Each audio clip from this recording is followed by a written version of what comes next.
Hello everyone, সবাই কেমন আছো? নিশ্চয়ই ভালোই আছো, আমিও মোটামুটি ভালো আছি। আর দেখো, সকাল সকাল পুজো হয়ে গেল। আজকে সোমবার, আমার ছেলের বার্থডে ছিল। আমি ভিডিওটা কালকে দিতে পারিনি।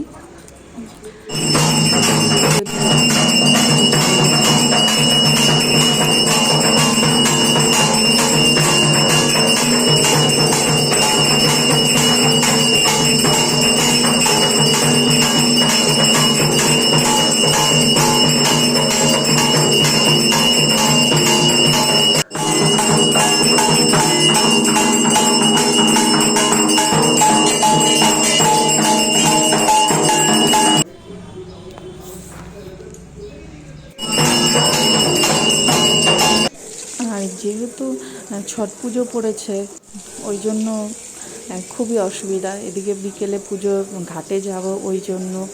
আর তার মধ্যে সোমবার নিরামিষ, আর ছেলেকে সেরকম কিচ্ছু করে দিতে পারিনি। 5 রকমের ভাজা করে দিয়েছি, পাঁপড় ভাজা আর ভেজ ডাল, শাহী পনির, শশা, এটা দিয়ে ছেলেকে দেখো সাজিয়ে খেতে দিয়েছি। আর সেরকম করতেও পারিনি, কারণ ছট পুজো ছিল, ওই জন্য। আর তারপর দেখো, বাবা ছেলেকে দুজনকে খেতে দিয়ে দিলাম। আর এদিকে দেখো, সন্ধ্যাবেলা কিচ্ছু করতে পারিনি। হ্যাঁ, এই ছট পুজো করে করে আমাদেরও সব কিছু আর হয়নি।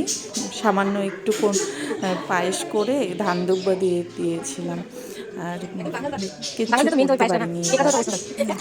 আর শরীর টায়ার্ড হয়ে গেছিলো এত যে আর ইচ্ছে হচ্ছিল না। তারপরে আমার যা এসেছিলো ছট পুজো দেখতে।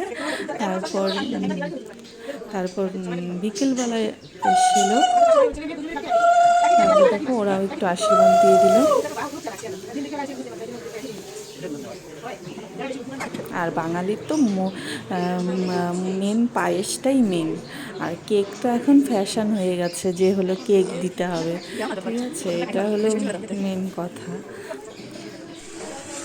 আর দেখো, আমার যা বানাচ্ছিল ঘুগনি, কাবলি ছোলা, সব কিছু, কাবলি ছোলা, মটর সব কিছু মিশিয়ে ঘুগনি করছিল। আর সাথে কী ছিল বলো তো? সাথে না পুরি। এই যে ঘুগনিটাও রেডি হয়ে গেছে, আর সাথে ছিল পুরি, বড় বড় পুরি বানাচ্ছিল। হ্যাঁ, তারপরে আমি বলছি না না, ছোটো ছোটো করেই বানাও। তারপরে দেখো, এই যে এটা হলো আমার জায়ের মেয়ে মনা, খাচ্ছে বেবি ডল, আর আমার ছেলে খাচ্ছে। এই ছিল। আর তোমরা সবাই একটু কষ্ট করে আমার ভিডিওটা দেখো। হ্যাঁ, কি করবে, সবাই ভালো থেকো, বাই বাই, আবার দেখা হবে নেক্সট